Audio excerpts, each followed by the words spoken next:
The transport ship moved slowly through space toward the massive station that hung like a metal city among the stars. Inside the small vessel, Dae-hyun looked out the window at the enormous structure ahead of them. The Galactic Council Station was bigger than any city on Earth, with ships from dozens of different worlds docked at its many ports. Some ships were as long as mountains, bristling with weapons that could destroy planets. Others looked like living creatures made of metal and crystal. All of them were warships. Dae-hyun adjusted his simple blue uniform and checked his notes one more time. He was Earth's first ambassador to the Galactic Council, and he knew that what happened in the next few hours would decide humanity's future among the stars. Beside him sat Dr. Somin, a scientist who had spent years studying the alien messages that had first told Earth about the Council. Across from them, Engineer Taewon quietly worked on his tablet, making final adjustments to the presentation they would give. The transport ship was nothing special compared to the massive vessels around them. It had no weapons, no armor, and could barely travel between star systems. The aliens had been confused when this simple ship had arrived at their borders, requesting permission to speak with the Council. Most species sent entire fleets when they wanted to join the galactic community. "Ambassador Dae-hyun," the ship's pilot called from the front. "We're being guided to Docking Bay 7. The Council is ready to see us." Dae-hyun nodded and stood up. He had practiced this moment many times, but he still felt nervous. The Council had rules that all member species had to follow. The most important rule was simple. Every species had to contribute warships to defend against the Devourers, the ancient enemy that came from the dark spaces between galaxies to destroy entire civilizations. The docking bay was enormous, designed to hold ships much larger than their small transport. As they walked through the corridors of the station, Dae-hyun saw aliens of many different types. Some looked like giant insects with multiple arms and compound eyes. Others appeared to be made of living crystal that glowed with inner light. There were beings that seemed to be clouds of gas held together by invisible force fields, and mechanical creatures that clicked and whirred as they moved. All of them stared at the three humans as they passed. Word had already spread through the station that these new aliens had arrived with no fleet, no weapons, and no army. Some aliens whispered among themselves, wondering if humans were perhaps the strangest species they had ever encountered. The council chamber was a vast circular room with seats arranged in tiers around a central speaking area. Representatives from 57 different species sat in their designated areas, each delegation showing the power and technology of their homeworlds. The Vorthak delegation sat behind panels of polished metal, their reptilian forms impressive in ornate military uniforms. The Nexari representatives glowed like living jewels, their crystalline bodies reflecting light in patterns that meant different things in their language.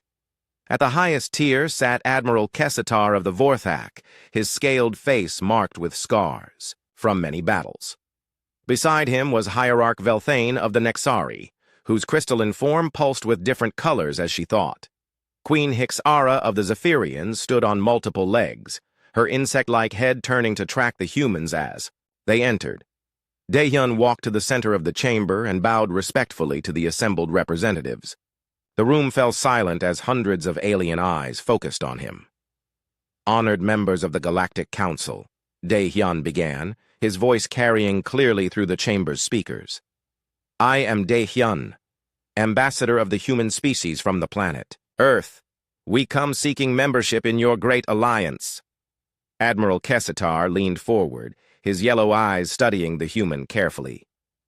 "Ambassador Dae-hyun, we have reviewed the basic information about your species. Your planet sits in a strategically important location, and your people show signs of intelligence and tool-making ability. However, we must discuss the matter of your military contribution. Our scans of your home system show only civilian vessels," added Hierarch Velthane, her crystal voice ringing like distant bells. "Where is your fleet? Where are your battlecruisers and planetary defense systems?"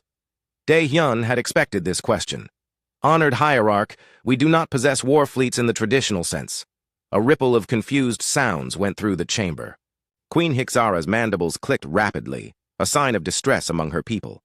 Scholar Nethkul, whose gaseous form shimmered in his containment field, pulsed with different colors that indicated surprise and concern. "You have no warships at all?" Admiral Kessatar's voice carried a tone of disbelief. How do you defend your world? How do you protect your people from invasion? We defend ourselves, Dae-hyun replied simply. We have always found ways to survive, without massive fleets or planet-destroying weapons. Axiom 7, the mechanical collective unit that represented the artificial intelligence networks of 3 different worlds, spoke with a voice like grinding gears. This statement requires clarification. All species in the galaxy require military strength to survive. The Devourers cannot be defeated through peaceful means. Dr. So-min stepped forward slightly. If I may address the Council, she said respectfully. Our species has faced many threats throughout our history. We have survived ice ages, plague, natural disasters, and wars among ourselves. We learned that the best defense is not always the biggest weapon, but the ability to adapt and change when we face new challenges. Adaptation, Queen Hixara clicked skeptically. Against the Devourers, these creatures consume entire star systems. They adapt to any weapon used against them. They cannot be reasoned with or negotiated with. Only superior firepower has ever driven them back. Engineer Tae-won spoke up. With respect, Your Majesty, we would like to demonstrate our defensive capabilities rather than simply describing them.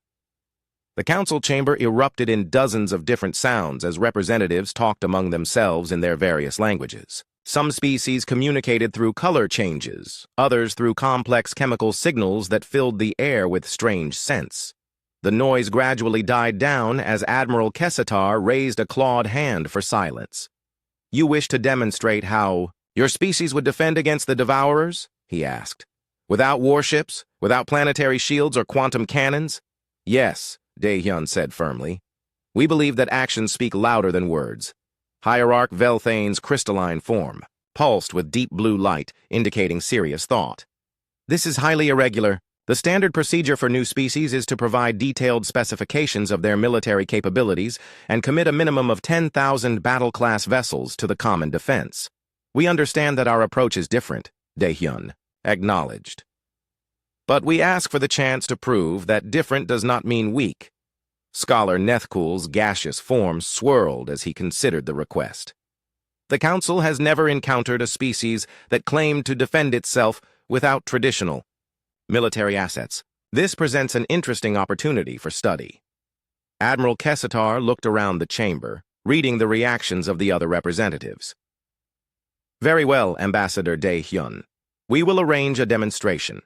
There is a world called Kethmore, where we conduct training exercises. We will establish a human colony there and subject it to a simulated devourer attack. If your people can survive using only basic technology and no military vessels, we will consider your application for membership. And if we fail? Dae-hyun asked. Then your species will be classified as requiring protection rather than being capable of providing it, Hierarch Velthane replied. You would become a protected species under Council guardianship, but you would have no voice in Council decisions. Dae-hyun looked back at his 2 companions, seeing determination in their eyes. We accept these terms, honored Council members. Queen Hixara's compound eyes glittered as she leaned forward. You should understand what you are agreeing to, human. The simulation will use actual devourer biotechnology. The creatures you face will be real, and they will try to kill everyone in your colony. We will not intervene to save you if you begin to lose. We understand the risks, Dae-hyun said calmly. When can we begin? Axiom 7's mechanical voice answered. A suitable site on Kethmore can be prepared within 30 standard days. You may bring 5,000 colonists and basic survival equipment. No weapons more advanced than chemical projectiles will be permitted. 30 days will be sufficient, Dae-hyun agreed. As the formal session ended and the representatives began to file out of the chamber, Admiral Kessatar approached the human delegation. His towering reptilian form cast a shadow over the 3 humans, but his voice was not unkind. Ambassador, I have fought the Devourers for over a century. I have seen them destroy civilizations that had weapons you cannot imagine. Are you certain your people understand what they will face? Dae-hyun looked up at the alien warrior with steady eyes. Admiral, my people have never had the luxury of overwhelming firepower. We have always had to be smarter, faster, and more determined than our enemies. The Devourers may be the most dangerous threat in the galaxy, but they are still just another challenge to overcome. Admiral Kessatar studied the human's face for a long moment, then nodded slowly. I hope for your species' sake that you are... The red sun of Kethmur cast long shadows across the rocky landscape as the last transport ship landed at the human settlement. Commander Kyung-soo stood on a small hill overlooking the colony, watching as the final group of volunteers unloaded their supplies. 6 months ago, this had been empty wasteland. Now it was home to 5,000 humans who had volunteered to prove that their species deserved a place among the stars. The settlement was simple but well organized. Rows of prefabricated buildings housed families, workshops, and storage areas. Solar panels and wind generators provided power, while automated systems recycled air and water. Gardens grew food in carefully maintained soil, and small factories produced tools and equipment from local materials. It looked like any frontier colony, not like a military base preparing for war. Kyung-soo turned as his deputy, Min-ji, approached with a data tablet in her hands. She had been a logistics coordinator in Seoul before volunteering for this mission, and her organizational skills had proven invaluable in setting up the colony. The last transport is departing, Min-ji reported. We're officially on our own now. The Council observers are in position in orbit, and they've confirmed that the test will begin at dawn tomorrow. Kyung-soo nodded and looked up at the sky, where several alien ships hung like distant stars. For 6 months, representatives from different council species had been watching the humans prepare. Some seemed curious about human methods, while others appeared skeptical that these strange aliens could survive what was coming. Have you finished the final briefing packets? Kyung-soo asked. Distributed to all section leaders an hour ago, Min-ji confirmed. Everyone knows their roles and backup assignments. Rim has the engineering teams ready. Jin-A has medical stations set up throughout the settlement, and Sunja has coordinated the resource distribution plan. Kyung-soo walked down the hill toward the main settlement. As he passed through the streets, he saw people making final preparations. Children played in small groups while their parents checked supplies and equipment. Elderly residents shared stories and advice with younger colonists. Everyone seemed calm, but there was an undertone of nervous energy in the air. At the Central Command building, Kyung-soo found his senior staff gathered around a large table covered with maps and charts. Engineer Rim was explaining something to a group of technicians, her hands moving quickly as she described modifications to mining equipment. Dr. Jin-A was reviewing medical supplies with her assistants, while Farmer Sunja discussed food preservation with the agricultural team. Status report, Kyung-soo announced as he entered the room. Rim looked up from her diagrams. All critical systems are operating normally. The power grid has multiple backup connections, and we've installed manual overrides on everything. Important. The workshops are ready to start manufacturing whatever we need, and the mining equipment has been enhanced. Enhanced how? Kyung-soo asked. Let's just say that tools designed to break rocks can be adapted for other purposes. Rim replied with a slight smile. I've also prepared several contingency modifications that can be implemented quickly if we need them. Dr. Jin-A spoke next. Medical facilities are distributed throughout the settlement with redundant supplies. I've trained 43 people in advanced first aid, and every family has basic medical kits. We're as ready as we can be to treat injuries. Sunja cleared her throat. Food stores are sufficient for 6 months under normal conditions, or 3 months under siege conditions. More importantly, I've identified several local plants that can supplement our diet, and the greenhouses can be converted to produce different crops if necessary. Kyung-soo studied the faces of his team.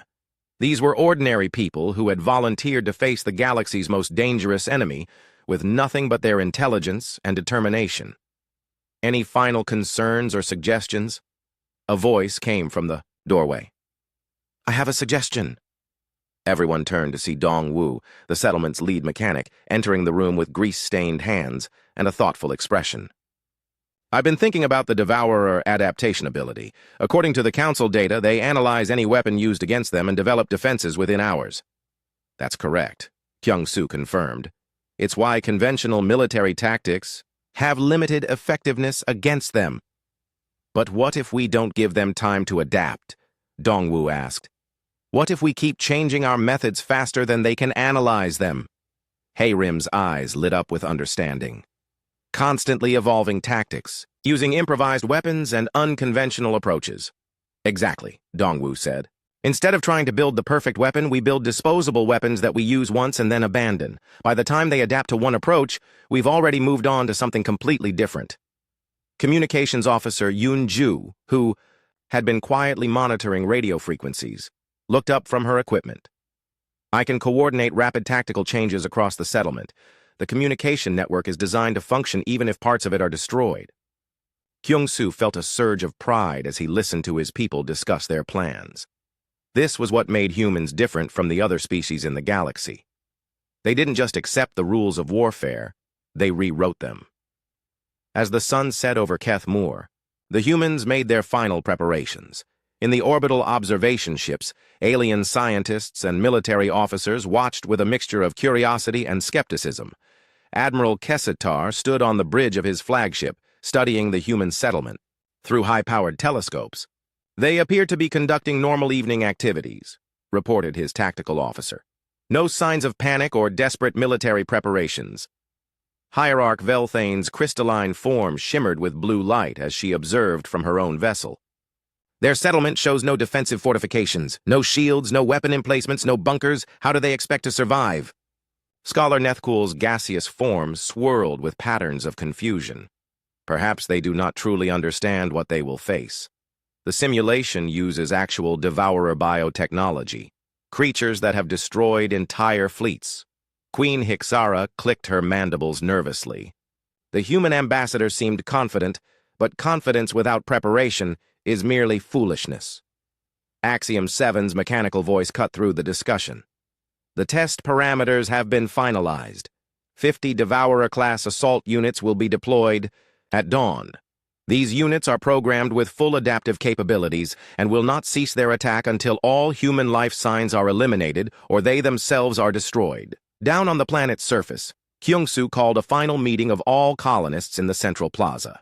The crowd gathered under the light of portable lamps, faces showing determination mixed with natural human nervousness about the unknown. Tomorrow, we face the test that will determine our species' place in the galaxy, Kyung-soo began. The creatures we will fight have destroyed civilizations with technology far more advanced than ours, but they have never faced humans before, and that gives us an advantage they cannot understand. An elderly man named Sang-ho raised his hand. He had been a history professor on Earth before volunteering for the colony. Commander, what exactly is our strategy? The briefing packets explained our roles, but not the overall plan. That's because there is no overall plan, Kyung-soo replied, causing surprised murmurs through the crowd. The moment we create a fixed strategy, we become predictable. The Devourers will adapt to any consistent pattern of behavior. So instead of following a plan, we're going to do what humans have always done when faced with impossible situations. Which is? Asked a young woman named Boram who worked as an apprentice engineer. We're going to improvise, Kyung-soo said with a slight smile. We're going to adapt faster than they can adapt to us. We're going to turn every setback into an opportunity and every disaster into a chance to try something new. We're going to show the galaxy what it means to be human. The crowd was quiet for a moment, then began to nod and murmur in agreement. These people had come from all walks of life on Earth, but they shared something fundamental: the human ability to face the unknown with courage and creativity. As the meeting broke up and people returned to their homes, Minji approached Kyung-soo. Do you really think we can win this? Kyung-soo looked up at the alien ships in the sky, then back at the settlement where children were being tucked into bed and adults were making final preparations. Minji, every other species in the galaxy, survived by becoming stronger than their enemies. Humans survived by becoming more adaptable than our challenges. Tomorrow, we find out which approach works better against an enemy that adapts to everything. In the orbital ships, the alien observers continued their watch through the night. They had seen many species face the Devourer test, and they knew how these battles usually went. The attacking creatures would overwhelm defensive positions through superior numbers and adaptive evolution. Within hours, any organized resistance would collapse, and the test would end with the complete destruction of the colony. But as dawn approached over Kethmore, something felt different. The humans weren't behaving like other species had before. Their tests. They weren't building massive defensive walls or concentrating their forces in easily defended positions. Instead, they seemed to be preparing for something else entirely. The first Devourer unit hit the ground at exactly sunrise, its biomechanical form unfolding from the drop pod like a nightmare made real. It stood 3 meters tall on 4 insect-like legs, with multiple arms ending in claws that could cut through steel. Its head was a mass of sensors and teeth, designed to hunt and consume any living thing it encountered. Dark scales covered its body, and tubes along its spine pulsed with the biochemical systems that allowed it to adapt to any threat. Within minutes, 49 more units had landed in a rough circle around the human settlement. They moved with calculated precision, their shared intelligence network allowing them to coordinate their attack perfectly. The aliens watching from orbit expected the battle to be over quickly. They were wrong. The first Devourer unit approached the outer buildings of the settlement and immediately triggered what appeared to be a simple alarm system. But as it moved closer to investigate, the ground beneath it exploded upward. Hayrim had modified mining charges and buried them in a pattern that looked random, but was actually carefully calculated. The explosion didn't destroy the creature, but it threw it backward and damaged several of its sensor arrays. Before the creature could recover, a group of colonists appeared from hidden positions and attacked it with improvised weapons. Garden hoses sprayed it with a mixture that Sunja had created from agricultural chemicals and cleaning supplies. The biomechanical monster writhed as the chemical mixture interfered with its external sensors, temporarily blinding it. While it was distracted, Dongwu appeared with a device that looked like it had been built from spare parts and kitchen appliances. He activated it, and focused sound waves battered the creature's audio sensors. The Devourer staggered, its coordination systems confused by the conflicting sensory input. Other colonists attacked it with weapons that defied all military logic. A former accountant named Gunwu wielded a club made from table legs and power cables. A librarian named Yu Jin threw glass containers filled with homemade explosives. Even children participated, using mirrors to reflect the sun's light directly into the creature's optical sensors. The Devourer tried to adapt to these strange attacks, but every time its biomechanical systems began to analyze one threat, the humans switched to something completely different. When it developed resistance to the chemical spray, they attacked it with electricity. When it shielded its sensors from the bright lights, they used loud noises. When it protected itself from the noises, they returned to physical attacks with entirely different weapons. After 20 minutes of this chaotic battle, the first Devourer unit fell. Its adaptive systems had been overwhelmed by the sheer variety and unpredictability of the human attacks. It had never encountered an enemy that changed tactics so quickly and randomly. In orbit, Admiral Kessatar watched the battle feeds with growing amazement. How did they destroy it so quickly? Our own forces typically require heavy weapons and coordinated strikes to eliminate even a single Devourer unit. Scholar Nethkul's gaseous form swirled with excitement. They didn't use a single powerful weapon. They used dozens of weak weapons in rapid succession. The creature's adaptation systems couldn't keep up with the constant changes. But the real test was just beginning. The remaining 49 Devourer units had observed the destruction of their companion and were already adapting their approach. They spread out around the settlement using different tactics and moving in unpredictable patterns to avoid the traps that had caught the first unit. The humans were ready for this. Kyung-Soo's voice came over the communication network, reaching every colonist through hidden speakers and personal radios. Pattern Alpha is blown. Switch to improvised tactics immediately. Remember, we don't repeat anything. What followed was unlike any battle the galaxy had ever seen. Instead of following military doctrine or established tactics, the humans fought like a swarm of creative chaos. Every encounter was different, every weapon was unique, and every strategy was used exactly once before being abandoned. Engineer Boram had spent the night building devices from broken electronics and construction materials. When 3 Devourer units approached her workshop, she activated machines that nobody could have predicted. One device created electromagnetic pulses using modified microwave ovens. Another fired projectiles made from compressed garbage using pneumatic systems salvaged from old equipment. A third released clouds of metallic particles that interfered with the creature's internal communication systems. Dr. Jin A had turned her medical knowledge into biological warfare. She created aerosol sprays that disrupted the creatures, biochemical systems, and developed compounds that interfered with their adaptive mechanisms. When a devourer unit broke into her clinic, she attacked it with devices that looked like medical equipment but had been modified to inject the creatures, with substances that confused their internal systems. Farmer Sunja had weaponized agriculture in ways that defied imagination. She used irrigation systems to flood certain areas with liquids that made the ground unstable. Plant fertilizers became explosive compounds. Even earthworms from her compost bins were used as distractions, their movements confusing the creatures' ground-sensing abilities. The battle raged for 3 days, and with each passing hour, the humans became more creative and unpredictable. When conventional weapons stopped working, they invented new ones from whatever materials were available. When those weapons were adapted to, they abandoned them and created entirely different approaches. Mechanic Dongwu discovered something crucial on the second day. The Devourer adaptation systems had a processing delay of approximately 17 minutes. If the humans could change tactics faster than that, the creatures would always be responding to threats that no longer existed. "Attention all units," Yunju broadcast over the communication network. "Confirmed adaptation delay is 17 minutes. Switch tactics every 15 minutes maximum." The humans began to fight with a rhythm that matched their discovery.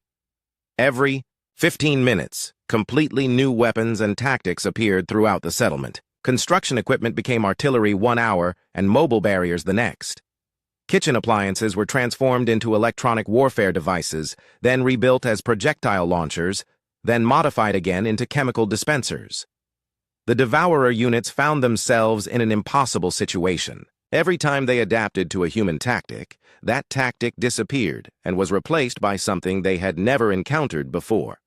Their shared intelligence network, designed to make them unbeatable, became a liability as they constantly shared information about threats that no longer existed. By the third day, the humans had begun to turn the tables completely. Scientist Ye Jin had been studying the remains of destroyed Devourer units and had figured out how their adaptive systems worked.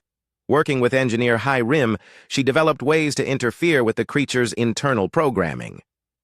"I can't reprogram them completely," Ye Jin explained to Kyung-soo as they crouched behind an overturned vehicle. "But I can confuse their targeting systems and make them attack each other instead of us."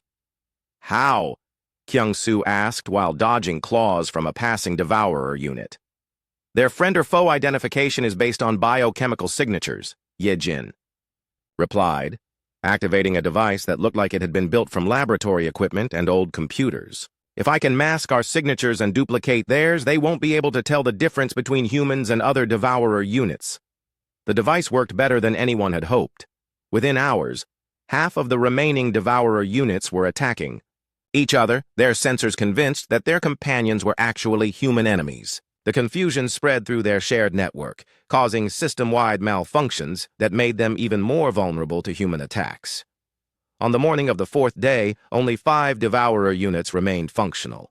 They had learned to isolate themselves from the shared network to avoid the confusion that had destroyed their companions, but this made them vulnerable in a different way. Without their networked intelligence, they were just individual predators facing an entire community of humans who had learned to work together perfectly. The final battle took place in the central plaza of the settlement.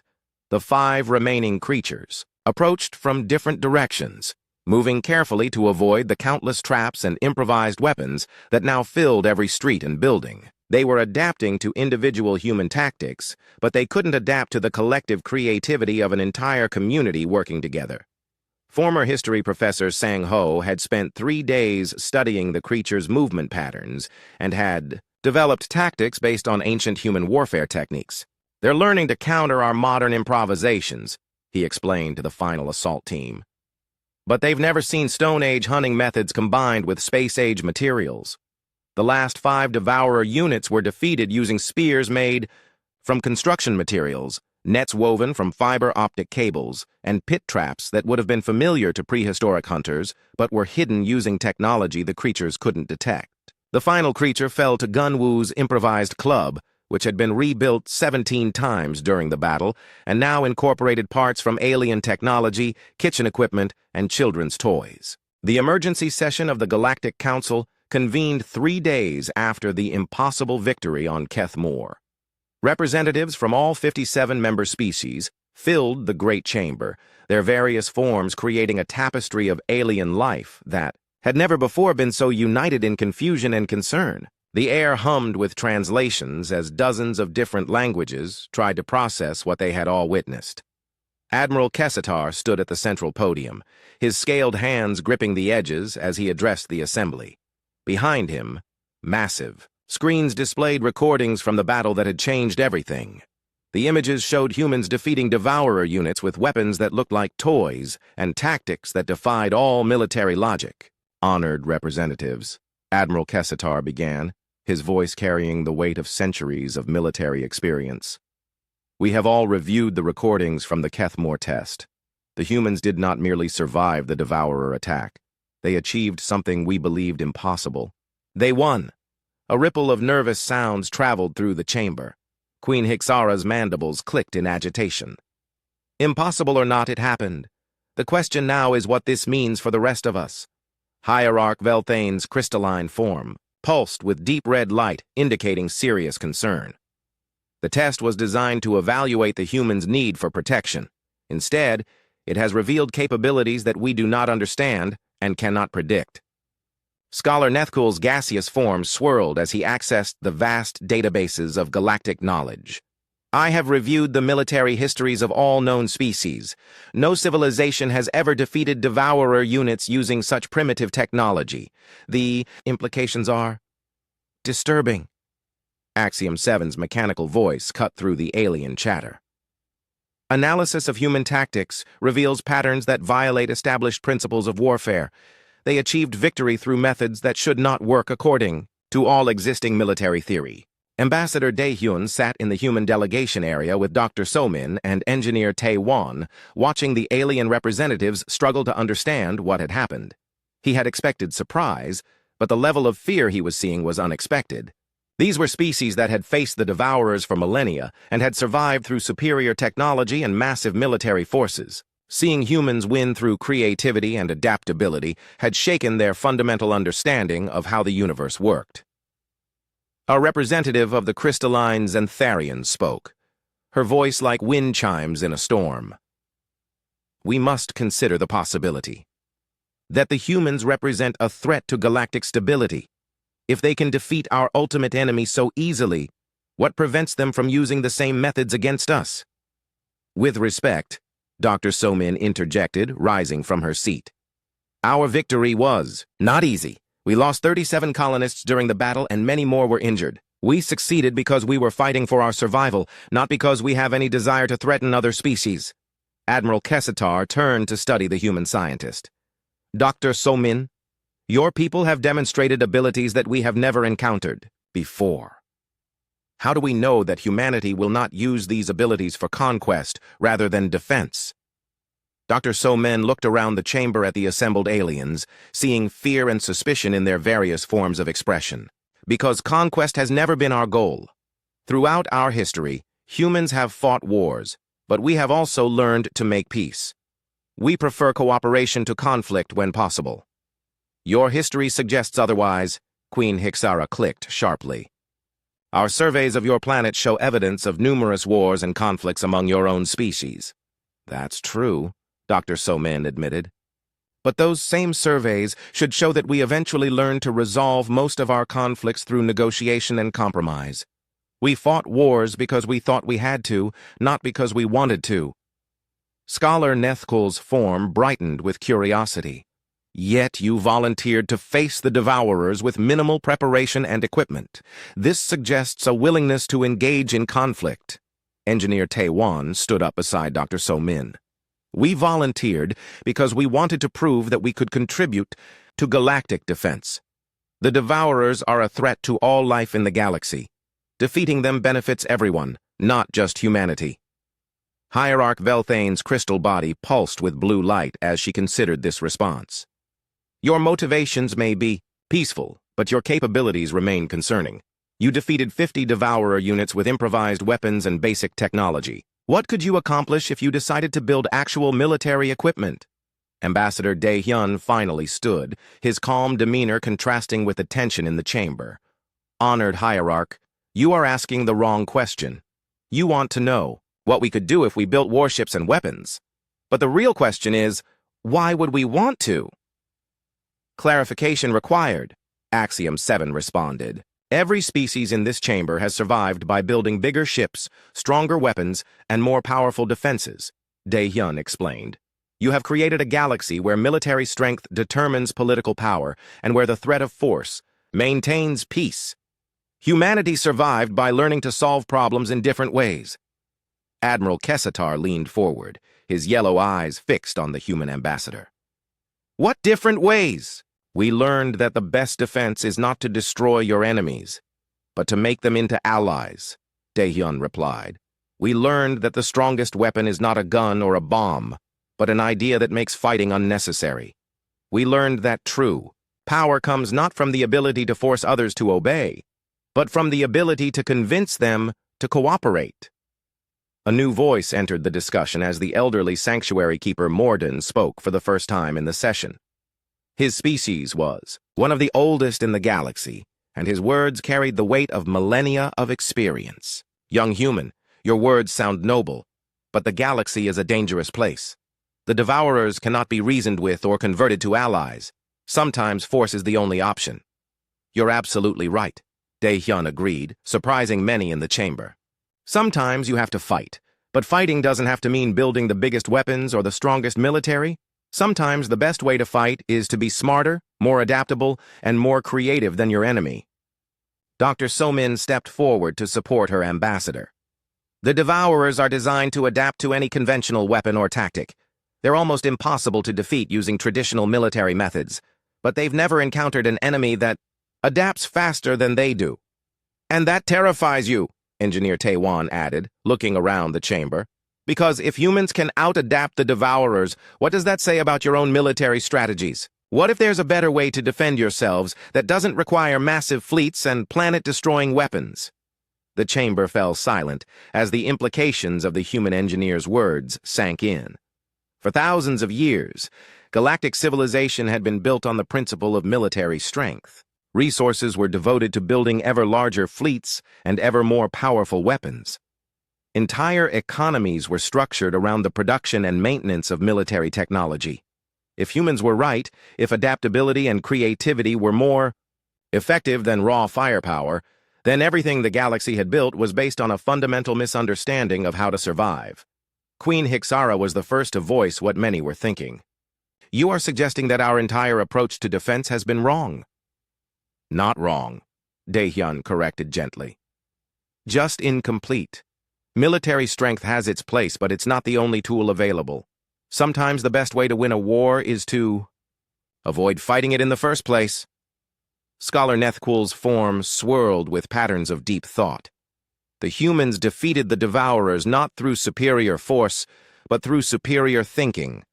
They turned the enemy's greatest strength, adaptability, into a weakness by adapting even faster. Admiral Kessatar studied the recordings one more time, watching humans defeat biomechanical monsters with kitchen tools and modified farming equipment. If this approach is truly superior, why has no other species discovered it? Because you never needed to, Dr. So-min replied. Every other species in the galaxy has had access to advanced technology and powerful weapons from the beginning of their spacefaring civilizations. You had the luxury of overwhelming force, so you never learned to think like humans do.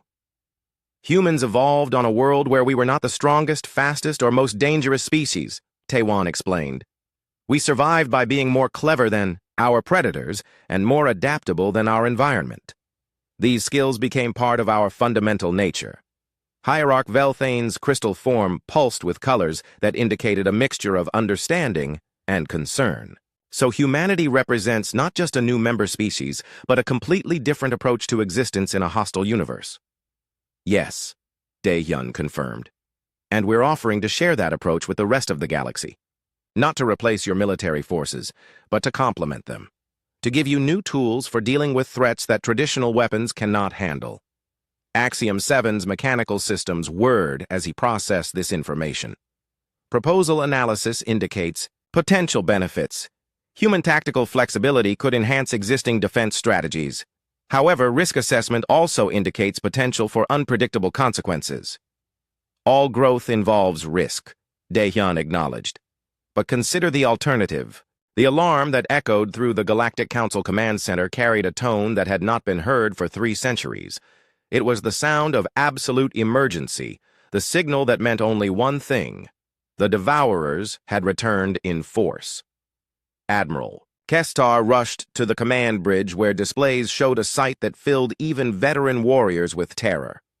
The invasion swarm was larger than anything in recorded history. Thousands of biomechanical ships poured out of dark space at the galaxy's rim, their forms writhing with adaptive technologies that had learned from previous encounters. These were not the random raiders of past attacks. This was an organized fleet with a single purpose, the complete consumption of all life in the galaxy. Analysis complete, Axiom 7 reported, his mechanical voice carrying unusual stress patterns. Enemy force composition exceeds all previous encounters by a factor of 12. Estimated time to reach core systems, 47 standard days. Hierarch. Velthane's crystalline form pulsed with emergency colors as she coordinated the Galactic Defense Network. All Council fleets are responding to rally points. We will have the largest military force in galactic history ready to meet them. Queen Hixara's mandibles clicked rapidly as tactical information flowed through her hive mind connection to her species' battle squadrons. My fleets report ready status. We will fight with everything we have. For 6 months since humanity's acceptance into the Council, the galaxy had been quietly preparing for this moment. Human advisors had worked with military strategists from every species, sharing techniques for adaptive warfare and unconventional tactics.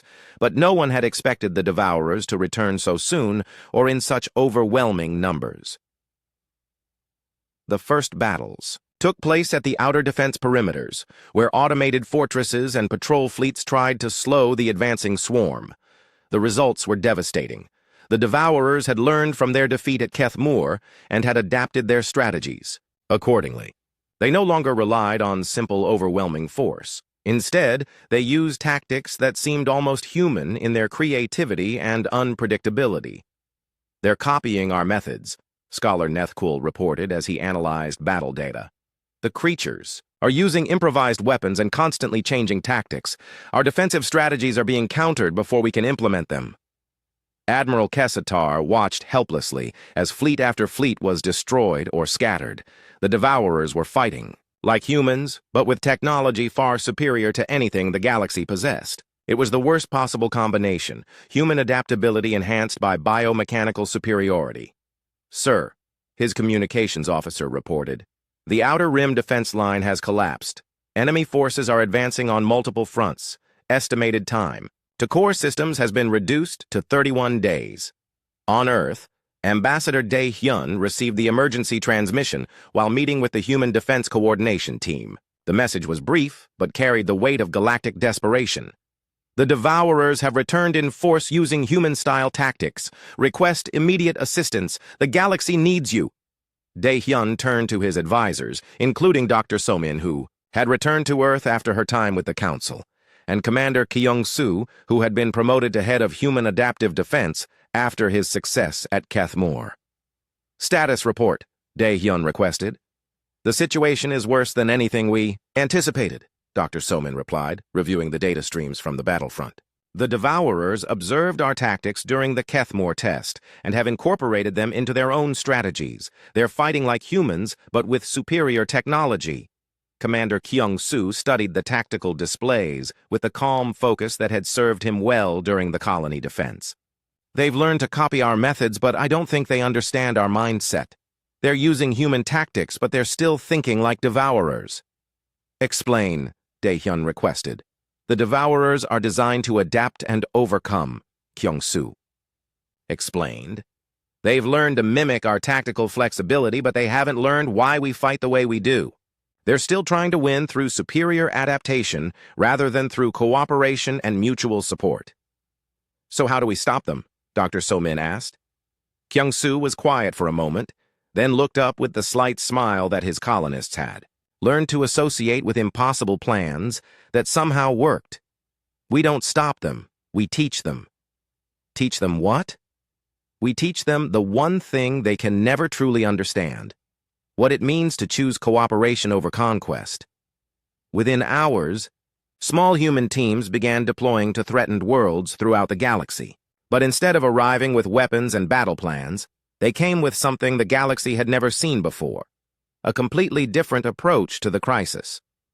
The first team, led by veteran colonist Min-Ji, arrived at the besieged world of Vorthok, primed just as Devourer forces were beginning their planetary assault. Instead of trying to fight the creatures directly, the humans began working with the local population to change the nature of the conflict entirely.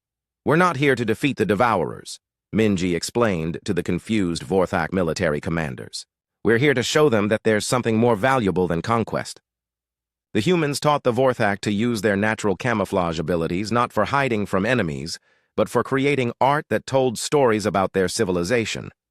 When the Devourer units arrived expecting a traditional battle, they found something unprecedented: a planet-wide celebration of life that made destruction seem pointless rather than necessary.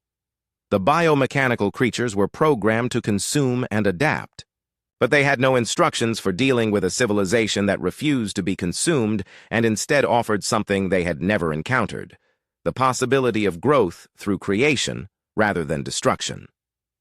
On Nexari Crystal Fields, engineer Hayrim worked with the crystalline beings to transform their world into something that challenged the Devourer's fundamental programming. Instead of building weapons, they created structures that generated complex harmonies and light patterns. The Devourer units found themselves surrounded by beauty so profound that their consumption protocols began to malfunction. "They're trying to analyze the artistic structures as threats," Hayrim reported to the Coordination Center. "But there's nothing to analyze. Beauty doesn't follow tactical parameters." On the hive world of the Zephyrians, former history professor Sang Ho introduced concepts that no insect species had ever considered: individual choice within collective action. The Zephyrians learned to use their hive mind communication to create poetry and music that expressed both unity and diversity simultaneously. When the Devourer units attempted to infiltrate the hive mind network, they encountered something their programming couldn't process: thoughts that were both individual and collective, creating patterns of consciousness that defied their binary understanding of existence. The pattern repeated across dozens of worlds. Human teams didn't fight the Devourers in any conventional sense. Instead, they helped each species discover new ways to express what made them unique and valuable. The galaxy began to showcase not its military might, but its creativity, diversity, and capacity for wonder. The Devourers found themselves facing something they had never encountered in millions of years of conquest: civilizations that responded to the threat of destruction by becoming more beautiful, more creative, and more alive than ever before.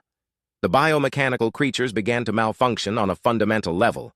Their adaptation systems, designed to overcome any obstacle, couldn't process the concept of obstacles that transformed themselves into opportunities for growth rather than resistance. The turning point came when engineer Bo Ram, working with a team of scientists from multiple species, made a breakthrough discovery. "The Devourers aren't just biomechanical constructs," she reported. "There's something else inside them, something that might have been alive once." Dr. Ye Jin, who had spent months studying captured Devourer technology, confirmed the finding. Deep inside their core systems, there are traces of what appear to be organic neural patterns.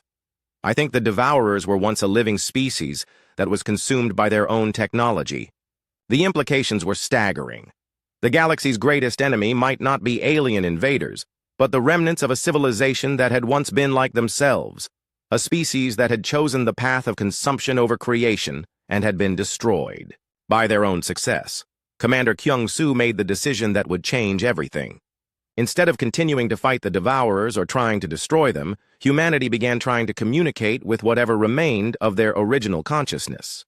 The first breakthrough came when communications specialist Yun Ju discovered that the Devourers' shared network could be accessed using modified versions of the same techniques that had confused them during the Kethmore battle.